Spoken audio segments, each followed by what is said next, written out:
대법원 유죄 판결이 나왔는데 뭐가 유죄야? 네, 그거 물어볼 것 같아서 재빠르게 1심, 2심 대법원 판결문을 모두 분석해서 들고 왔지.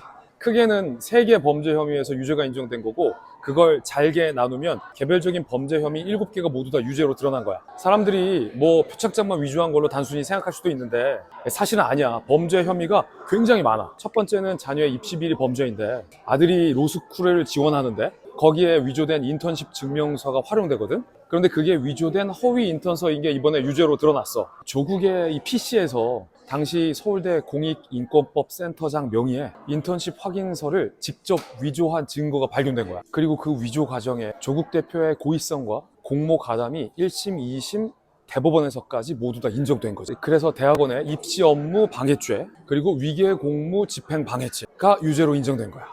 딸은 의전원에 진학했거든. 여기에도 인턴십 확인서가 쓰였어. 그리고 호텔 인턴십 확인서도 제출됐는데, 이런 스펙들이 모두 위조됐거나 허위인 게 이번에 인정이 된 거고, 조국이 고의적으로 그 위조 과정에 가담한 것도 모두 다 인정됐어. 그래서 위조 공문서 행사, 허위 작성 공문서 행사, 위조 사문서 행사, 업무방해죄가 모두 유죄로 인정된 거야. 엄청 많다. 자녀 입시 비리는 이게 끝이야? 아니야, 더 있어. 당시 청와대 민정수석의 지위를 이용해서 부당한 돈까지 받은 게 최종 유죄로 확인됐어. 바로 딸의 의전원 장학금을 받았는데, 딸이 의전원 장학금 대상에 해당되지 않았는데도 아빠 민정수석의 직무와 관련해서 장학금 명목으로 수백만 원이 딸에게 건네졌거든. 이 인사는 당시 문재인 대통령의 주치의였는데 국립대인 양산 부산대 병원장으로 나중에 진출을 해. 검찰은 이 과정에서 아버지인 조국 민정수석의 지위를 노리고 부정한 장학금을 건넨 것으로 봤어. 이 부분은 그래서 청탁금지법 유죄가 인정된 거지. 입시 비리 죄가 진짜 많구나. 여기까지인 거야? 아니야, 또 있어. 아들이 미국의 조지 워싱턴 대학교를 다녔거든. 그런데 그 대학의 업무를 방해한 혐의도 유죄가 인정됐어. 그 대학이 온라인 시험을 봤는데 외부의 자료나 도움을 받는 게 금지돼 있었거든. 그런데도 아들의 조지 워싱턴 대학교의 온라인 시험 문제를 아내와 나눠서 푼 다음 이걸 아들에게 전송해줘서 업무를 방해한 게 유죄로 인정된 거야. 이 밖에도 고등학교에 출결 업무를 방해한 것도 유죄로 인정됐는데, 위조된 서울대 공익인권법센터 인턴십 확인서를 담임선생님한테 건네서 허위 출결을 인정받기도 했거든. 조국이 이게 허위인 걸 알면서도 건넸고, 이게 출결 업무를 방해할 것이라는 걸 알면서도 건넸다 라는 게 인정돼서 고등학교 출결 업무를 방해한 혐의도 유죄로 인정됐어. 아니 단순히 표창장 하나 위조한 게 아니었구나. 그렇지. 이렇게 많은 고의적이고 주도 면밀한 각종 허위 공문서, 사문서를 위조하고 제출하고 대학원과 대학, 의전원, 고등학교를 속이면서 각종 업무를 방해해왔는데, 충격적인 건 이걸 모두 조국 대표 본인이 가담했으면서 모른 척하거나 위조된 게 아니라고 끝까지 거짓말을 해온 거야. 1, 2심 재판부도 이 부분을 강하게 꾸짖었는데 자신의 범행을 인정하거나 반성하는 태도도 없고, 이를 지적하거나 진실을 말하는 사람들에게 오히려 정신적인 고통까지 줬다고 강하게 꾸짖기도 했어. 맞아. 우리 부산 남자고 맞아. 자녀 교육에 무관심한 아빠였다. 이렇게 항변을 했잖아. 맞아. 아내인 정경심 교수가 조국 대표의 재판에서 증언한 내용이 있는데, 뭐라고 증언했냐면 조국 씨는 한국 남자 중에서도 자녀 교육에 가장 무관심한 남자다. 부산 남자. 대화도 없다. 아이에 대해서 뭔가 부탁했을 때 조국 씨는 항상 원칙주의자였다. 그래서 도와달라고 거의 협박을 해야 조금 들어주는 정도였다 라고 변명했거든. 아니, 한국 남자 중에서, 그리고 부산 남자 중에서 가장 자녀 교육에 무관심한 남자가 각종 공문서와 사무소를 위조하고 학교 입시 속이고 시험 대신 풀어주고 돈까지 받는 사람이 어딨어. 말도 안 되는 변명을 한 거지.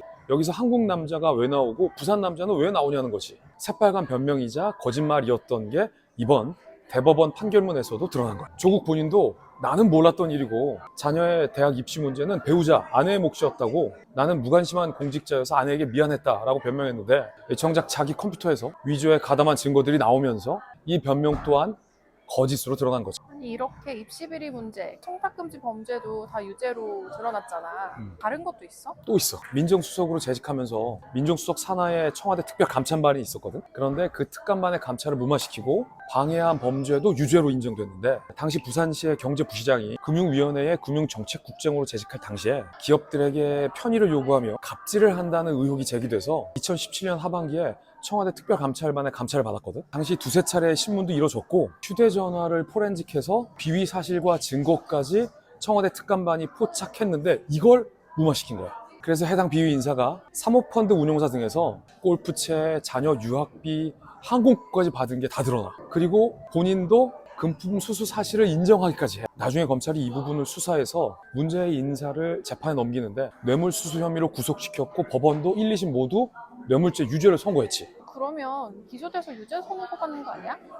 검찰이 기소해서 유죄를 이끌어낸 거지. 이걸 어떻게 봐야 되냐면 나중에 이렇게 빼박으로 유죄까지 선고받은 인물의 확실한 범죄 혐의와 증거에 대해서 앞서 청와대 조국 수석이 이렇게 확실한 걸 감찰을 무마시키고 감찰을 중단하려고 안간힘을 썼다는 게 이번에 대법의 유죄 확정 판결로 드러난 거지. 더욱이 당시 특감반의 반부패 비서관은 조국 수석에게 이거 계속 감찰해야 된다라고 강하게 문제 제기를 했는데 당시 조국 수석이 지시를 해. 같은 정치 진영 내에서 이른바 구명운동이 있었다 등의 이유를 대면서 감찰을 강하게 중단시킨 거야. 봐봐. 비위 혐의가 드러나서 증거까지 포착이 됐고 나중에 검찰 수사로 유죄를 선고받고 구속까지 된 인물에 대해서 확실한 비위 사실이 있는데도 불구하고 소위 우리 편이라는 이유로 감찰을 중단시킨 거지. 민정수석의 지휘 감독 권한을 남용해서 감찰 중단을 지시함으로써 특감반의 감찰 착수, 진행, 종결에 관한 독자적인 권한 행사를 방해한 거야. 권리 행사 방해죄로 이번에 유죄가 확정된 거지. 빼박 받은 게 나왔는데도 어떻게 무마시켜? 그래서 이게 당시에도 문제가 됐었거든. 근데 그때 당시 조국의 반박이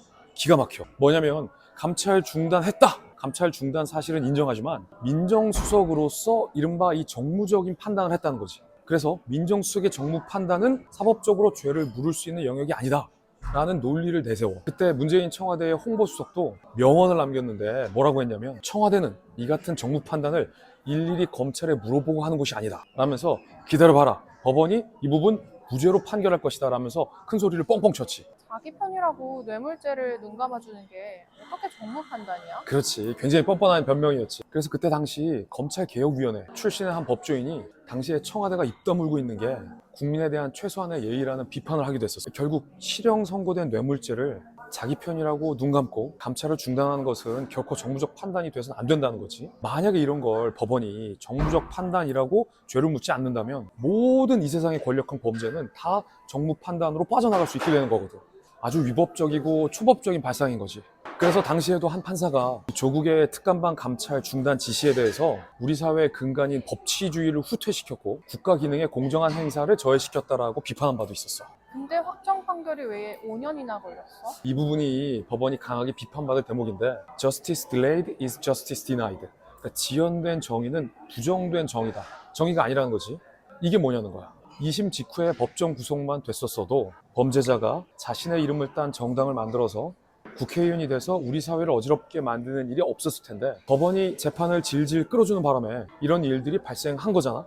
결국 법에 따라 의원직, 당대표직도 박탈되고 향후 5년 플러스 2년간 대선 및 모든 선거에도 조국 대표는 출마할 수 없게 됐잖아. 그런 인물을 법원이 제때에 제대로 된 판결을 하지 않았기 때문에 우리 국민들이 그 거짓말에 속아서 국회의원으로 만들어주고 당대표로 뽑아주고 거기에 천문학적인 국가 세금까지 쓰이게 한 거지. 그럼 그 당은 뭐라고 입장을 냈어? 이상한 입장을 냈어. 아직도 미안하다거나 범죄 혐의에 대해서 인정한다라는 자성의 입장은 전혀 없고 이 조국 사태의 시작에 윤석열이 있었기 때문에 우리 모두가 조국이다 이런 입장을 내는 거야. 지금 대통령이 국민적인 동의를 얻지 못한 계엄을 선포한 것이 아무리 잘못이라 하더라도 적어도 그때 검찰총장으로서 조국 같은 범죄 혐의가 있는 자가 법무부 장관이 되어선 안 된다고 한 지적은 이번에 대법 확정 판결로 적절한 지적이었다는 게 확인된 건데 마치 이 문제를 지적한 사람이 계엄을 선포했으니 지적된 그 문제도 사라진다라는 식의 논리를 펼친 거야. 일종의 기적의 논리인데 글쎄 얼마나 많은 국민들이 여기에 헌혹되겠어. 이 정도 알면?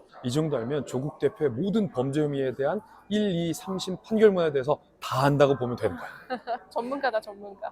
내가 박사 논문도 조국 사태로 썼잖아. 그니까. 궁금한 거 있으면 또 물어봐. 고맙습니다. 다음에 또 봐요.